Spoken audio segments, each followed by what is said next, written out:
Welcome and good morning. We are a welcoming, progressive community of seekers who come from a wide range of religious and socioeconomic backgrounds.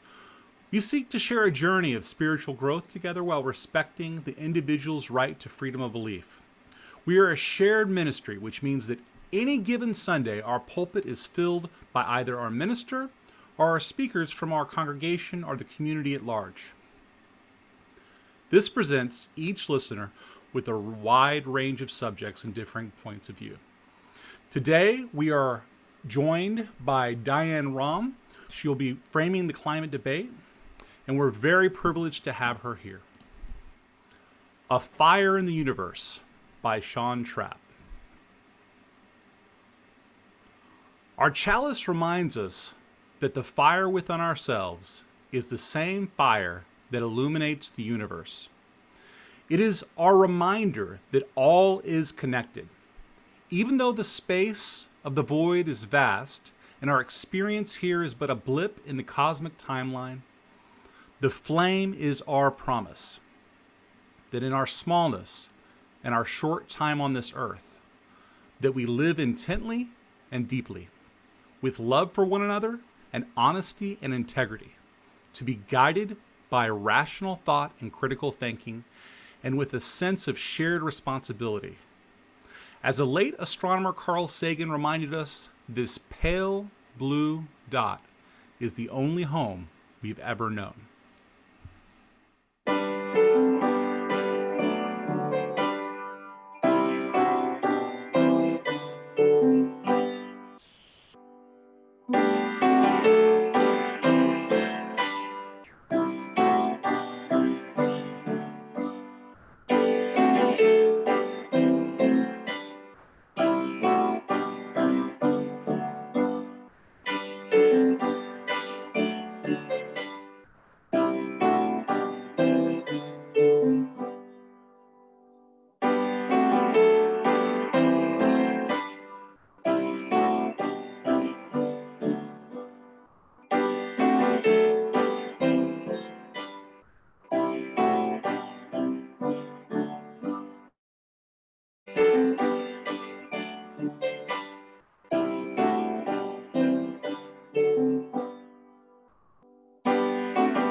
Good morning, everyone.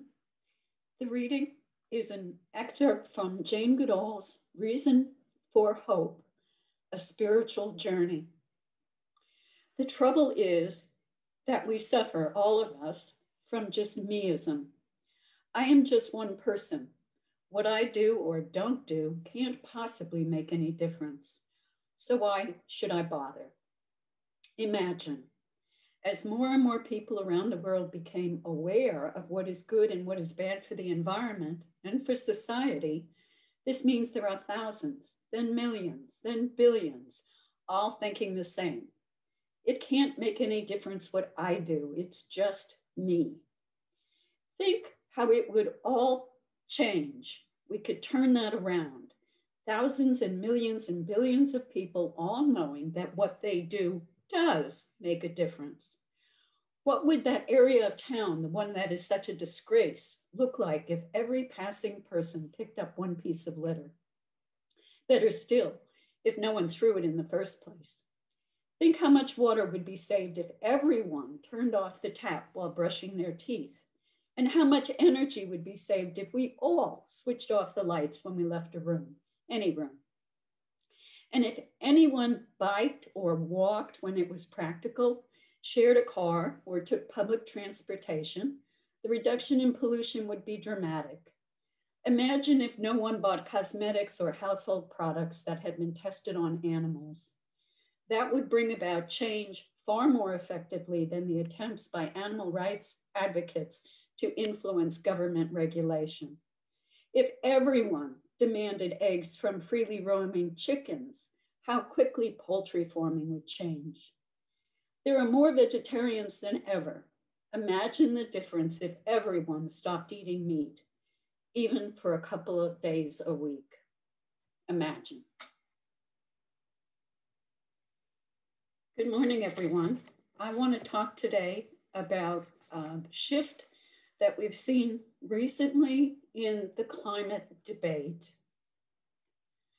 In particular, I want to talk about the shift from global warming to climate crisis. How a policy issue is conceptualized can have a profound effect on what, if any, action is taken. Framing policy issues in urgent ways may be helpful in spurring action. However, emergency framing does have some potential negative consequences. I would like to briefly sketch the use of framing in policy debates and then explore the transition in the climate debate from the original language of global warming to climate change, to climate crisis or climate emergency, or another variant expressing urgency like climate chaos, climate disaster, or climate apocalypse. I'll end with a discussion of the potential negative outcomes that could result as a result of such crisis framing and suggest some steps that can be taken to avoid these outcomes. The concept of frames or framing has a long history in public policy studies. Policy frames are a form of a story or narrative that is told by political actors to define problems, lay blame, determine responsibility, and set the political agenda. Framing is a process in which political actors construct meaning by asking the question, just what is it that's going on here? Frames become a theory of the situation. They produce not only a model of the current state of affairs, but also suggest a model for subsequent action. Frames seek to tell a story, to weave together a coherent narrative, and to move beyond mere problem definition toward persuasion. The media is a key actor in policy framing. Framing is also undertaken by politicians, political organizations, and activists to sway public perception. So how has the climate debate been framed? From the beginning of human understanding of the phenomenon, global warming was the term used, in large part to underscore the process of greenhouse gases warming the planet. As late as the 1950s, this warming was not generally regarded by scientists as a problem, but that would change when Charles Keeling's data from Mauna Loa, Hawaii, began to show ever-increasing amounts of carbon dioxide in the atmosphere year after year. By the 1980s, a growing number of scientists and government agencies, including NASA and EPA, began to warn that the world should take action to reduce greenhouse gas emissions because of the harmful effects such warming would have, including melting of glaciers, rising sea levels, more severe weather events, heightened forest fires, intensified droughts, ocean acidification, just to name a few. As it became clear that global warming was more than just warming, the use of the term climate change became more common. Indeed, the creation of the Intergovernmental Panel on Climate Change, the IPCC, and the release of its first assessment report in 1990 fueled increasing concern over the negative impacts this warming would have in terms of specific shifts in the climate system, leading eventually to the United Nations Framework Convention on Climate Change, and later the Kyoto Protocol and the Paris Agreement. The more urgent framing of climate change emerged just a couple of years ago in 2008 and 2009. In October, 2018 and 2019. In October of 2018, the IPCC issued a report indicating that there were only 12 years left for global warming to be limited to 1.5 degrees Celsius, one of the goals of the Paris Agreement, and that urgent action needed to be taken. The Paris Agreement's goal was to limit global temperature increase to well below 2 degrees Celsius above pre-industrial levels, and to try to limit increases to 1.5 degrees Celsius. The IPCC report also stressed that a world with 1.5 degrees of warming and 2 degrees of warming would be vastly different. The additional 0.5 degree of warming would mean much worse conditions. The sense of urgency created by that 12-year warning triggered reactions. Governments and international organizations began to shift language. In 2018, the United States House of Representatives established the House Select Committee on the Climate Crisis. Also that year, UN General Secretary Antonio Guterres used the term crisis in a UN speech. In 2019, parliaments in the United Kingdom, Ireland, France, and Canada passed declarations of climate emergencies. New York City also declared a climate emergency, making it the largest city to do so. And by so doing, it joined London, Sydney, and another 722 locations in 15 countries that had also declared climate emergencies. The media shifted its language as well. In 2019, The Guardian adopted style changes that preferred the use of the words climate emergency, crisis, or breakdown, and global heating over climate change. The Spanish news agency, EFE, also announced it would use the phrase climate crisis, and the Spanish language Noticia Telemundo announced a shift to climate emergency. The phrase was also appearing now on CNN headlines and on the TED Radio Hour. Al Gore's Climate Reality Project asked all major news outlets to call climate change climate crisis, arguing that it was the responsible thing to do. Public citizens sent a letter to news organizations urging them to call climate change a crisis. The rise of populist climate movements was evidenced by 2019. Beginning in May of 2019, the young Swedish activist Greta Thunberg gave up the phrase climate change in favor of climate breakdown or climate emergency.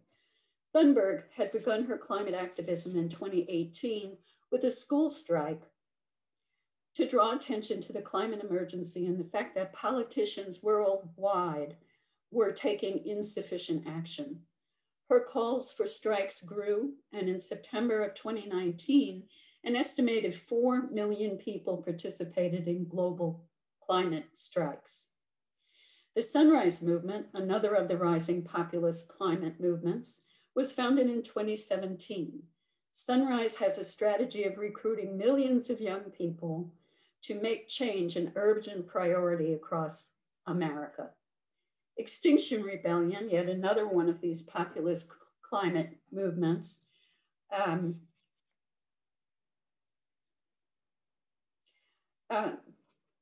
got started in 2018 in the United Kingdom.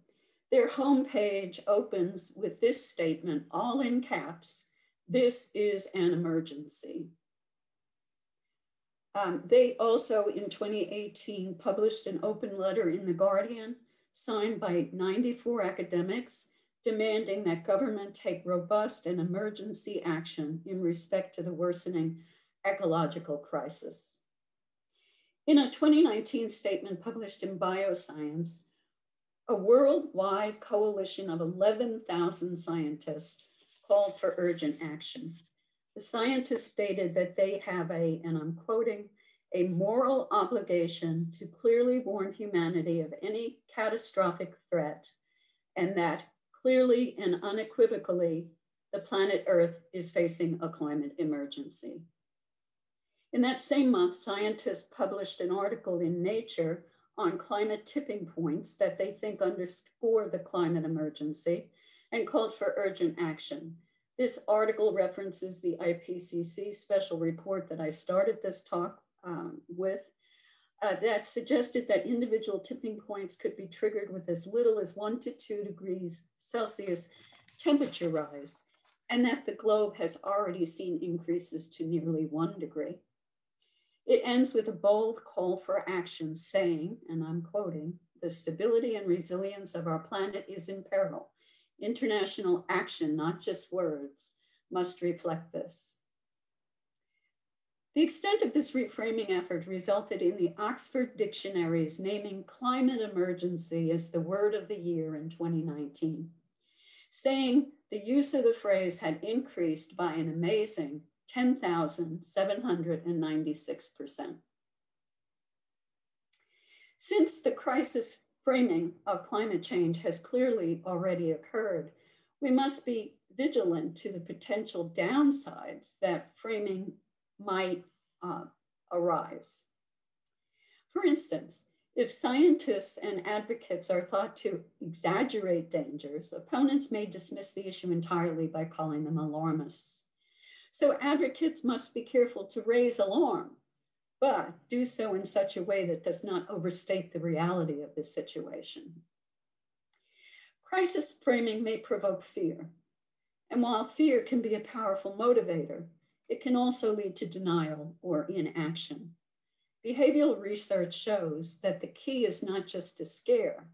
The key is to scare and then offer a solution in a clear form of, this is what you can do. Adopting an emergency frame to climate change prioritizes climate change above other important issues and could create discord among activists. There are many important public policy issues around which activists mobilize, and emphasizing climate change as a top priority may cause resentment in some. Why should we declare a climate emergency, but not a food emergency in a world where many people are food insecure? Or a water emergency in a world where many experience water scarcity? Or a violence emergency in a world where many are unsafe? And the list can go on infinitely. Reassuring advocates that climate change will not drive the issue that they are most concerned with into obscurity is important. By adopting an emergency frame, safer, slower solutions may be abandoned, while riskier solutions like geoengineering may be advanced. A popular geoengineering scheme, seeding the upper atmosphere with sulfur to reflect sunlight back into space, is both affordable and readily doable with current technology. But deploying such a geoengineering solution would not get to the root of the problem, which is CO2 in the atmosphere. And it would likely be held in the hands of a select group of specialized experts. This has led critics to argue that this could erode democracy. So advocates must insist that risky solutions like geoengineering need to be subject to democratic governance before being deployed. Emergency framing may also concentrate efforts on achieving one single goal of net zero emissions by a specific date by focusing solely on transitioning away from fossil fuels. That approach may deter us from taking a wider array of solutions that will collectively lead to solving the problem. These other solutions have been well documented and include such seemingly unrelated matters as educating women and girls, reforming agricultural practices, ending deforestation, reforestation, moving to a plant-based diet, ending food waste, and dealing with leaking refrigerants, amongst others. If the emergency framing so fully focuses attention on achieving one single goal of net zero emissions from the power sector, this would block the inclusion of other solutions in that response. We must remember that the power sector net zero goals are only part of the solution, not the whole solution. Emergency framing seems to create a vision of a single massive problem that can only be solved by international treaties and strong central governments. But others suggest that solving climate change is better approached as a series of discrete, manageable problems. By working on each simultaneously, each part of the solution makes our societies stronger and healthier. The problem can be seen not as one massive thing, but rather as many things that can be addressed by actors other than strong central governments, by cities, by states, by businesses, by citizens. Advocates must be sure to emphasize that everyone has a role to play in ending the climate crisis. Let's join Jane Goodall's spiritual journey and imagine our world free from the climate crisis because everybody pulled together to fix it. Imagine. Let it be so. Extinguishing the Chalice, We All Emerge by Eric Williams. We all emerge from, dwell within, are transformed by, and are called back to love. May your mind be humbled before this mystery. May your heart grow hopeful by it. May you be sustained by this love always.